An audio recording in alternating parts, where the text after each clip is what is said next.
Hi guys, it's Vanessa coming to you from the garden just northwest of Austin, Texas in the suburbs in central Texas, which puts me on the edge of zone 8B, 9A. And today I'm going to show you how I designed a Texas-friendly greenhouse that was easily switched over into a trellis structure that then becomes my structure for shade cloth in the spring and summer months here so that I can grow year round but get a head start on some of my tomatoes and other frost tender veggies. This video will go over how I actually designed the structures in my garden and how I've laid out some of my veggies, but I wanted to show you how I utilize cattle panels and some U-posts plus an inexpensive greenhouse cover to do a makeshift high tunnel in my garden, which gave me a pretty good head start on my tomatoes this year because we got kind of a late frost and a lot of people had already put out their tomatoes and those tomatoes died. I want to show you how healthy my tomatoes are that were grown in this hoop house structure and how I've already removed my greenhouse cover because we're in the high 80s to low 90s every day now, and how pretty soon I'll be utilizing the structure to put up some shade cloth. So let's get into it. I'll break down all the sourcing, the sizing, the layout, and exactly how I measured out and set out my beds this year so that I can show you exactly how a garden like mine grows. So I used to have deeper beds, and this is kind of what my garden looked like at a transitional stage last year, but we thought we were going to have to move. So I tore down my beds, and then we got to re-sign the lease. So I got to redesign my garden. This is an app that I use called Procreate, and it's kind of like using graph paper, except for I can draw straighter lines. What I do is I use the graphing paper to make designs to scale. So for me, each of these cubes is a square foot in my garden. And I knew that I wanted to switch to longer, more narrow beds on one end of the garden. And I have always wanted to do a high tunnel where I have narrow beds running along the sides. And then I use a cattle panel to go over those two beds. And I grow things underneath the cattle panel. And then I realized, you know what? This would actually be perfect because then I could put a greenhouse covering on top of it. And then when I pull the greenhouse covering off, I could put shade cloth over all of that because there'll already be a structure there. So this is the plan I decided to go with for the garden this year. Now, this is the greenhouse that I decided to buy. It was about 80 bucks. The frame is what's flimsy though. So I knew I was going to be building a frame. I just needed a cover and I didn't feel like sewing or configuring a cover this year. Maybe next year. So I decided, okay, I need to make sure these big old beds of soil that I had just mounded on top of the ground while I was trying to figure out what I was going to do need to turn into two long, narrow beds on each side, just like my design here on my garden plan. Now I am using U-posts, and driving U-posts or T-posts into the ground can be difficult. So a heavy T-post driver is what I'm using. And I usually use a mallet, but I finally upgraded and got a T-post driver. These posts are what the cattle panels are going to be sandwiched in between. And if you cannot drive things into the earth where you are gardening, but you need to have posts, build beds and then connect the post to the bed. That's a great way to do this.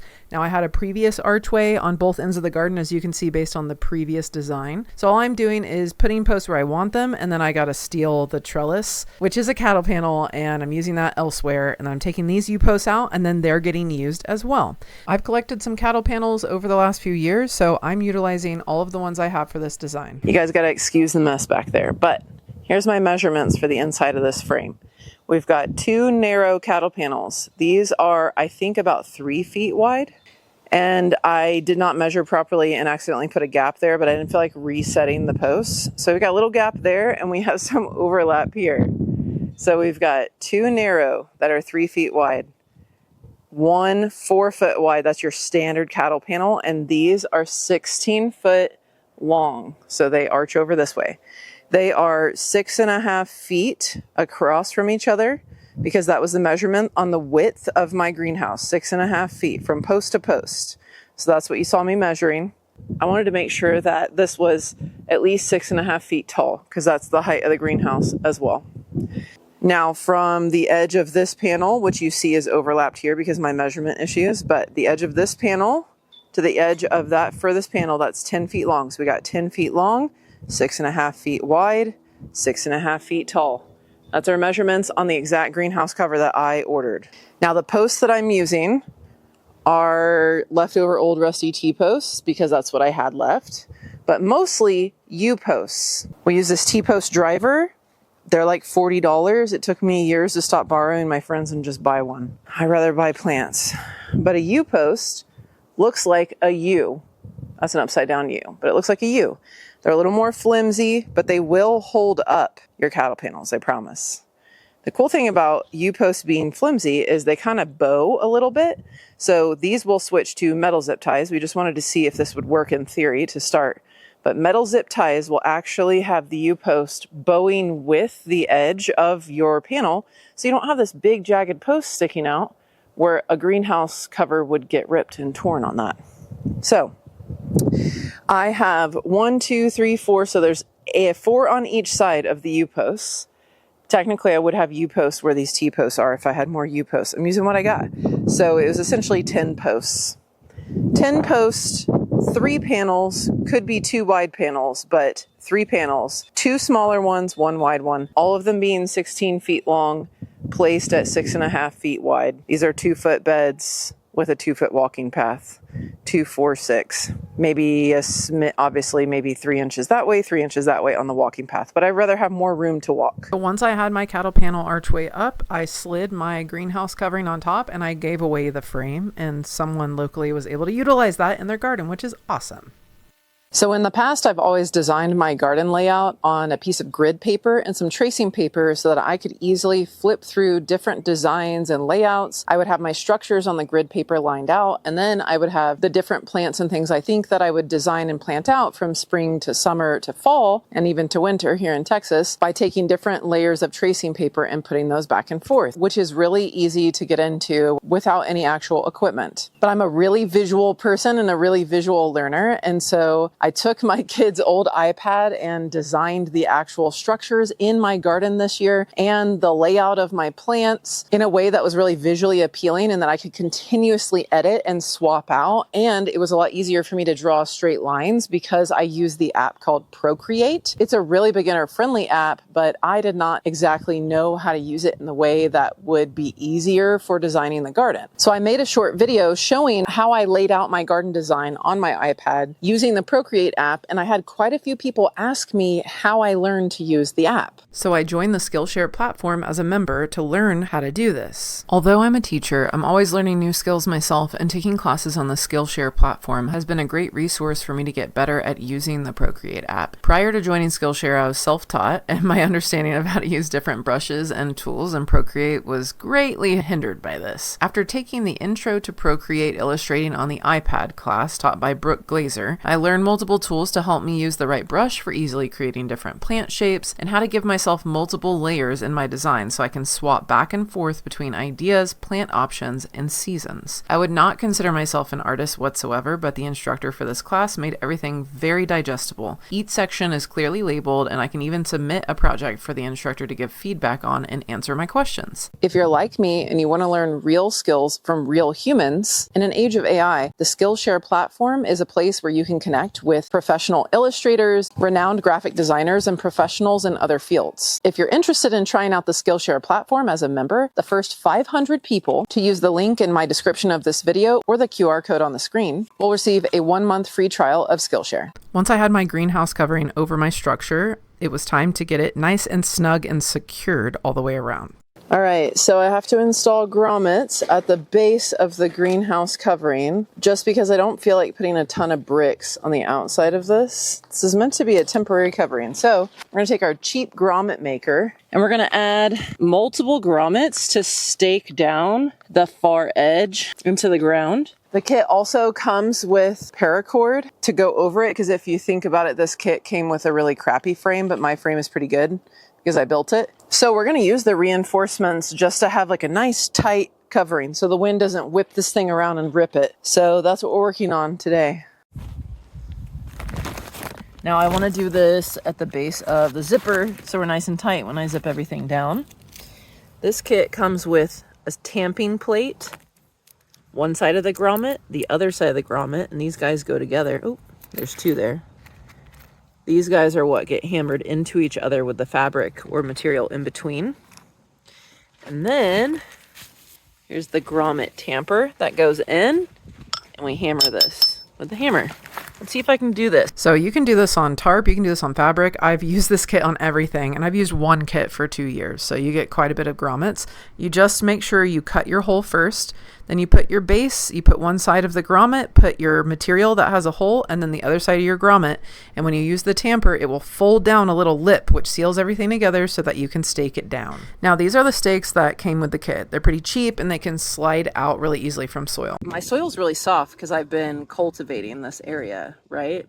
So it came with like these guys, like a straight, tent stake. That not gonna work. The amount of tension that these slightly stretchy things give me for the tie downs, I almost died trying to pull that and then pull the other side. So anyways, ran to Lowe's, just got some screw stakes. They look like this, Vortex screw stakes. These guys are 7.5 inches. They screwed right through the grommet hole, like flush, which was great. I think if they were any bigger, it wouldn't have worked. That's in there. And really, this thing's not blown away, but it keeps the cover a little bit more flush on the frame, which is nice.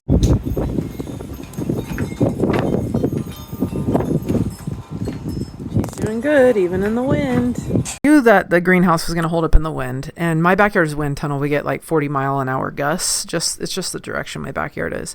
So I took some extra old barrels that I got off the side of the road. I did talk to the people I got the barrels from. They're food safe, but I filled them with water to use them to insulate with thermal mass. And I put them at the end of the greenhouse where they can warm up during the day and then help keep the greenhouse more warm at night when it gets cooler outside. And then I started putting some baby seedlings that I had been growing inside under grow lights so that they could start to harden off, but they have a little bit of dampening of that really harsh Texas sun by having the greenhouse cover. But we are going to wait until our Bluetooth Wi-Fi timer comes in. That'll be hung like in the middle here. We'll get some historical data for a few nights to see how the thermal mass increases the warmth, and I've got some incandescent outdoor rated lights coming in, and we will see how much of a buffer we get outside. But for now, I've got a nice little, somewhat temporary, but pretty sturdy greenhouse.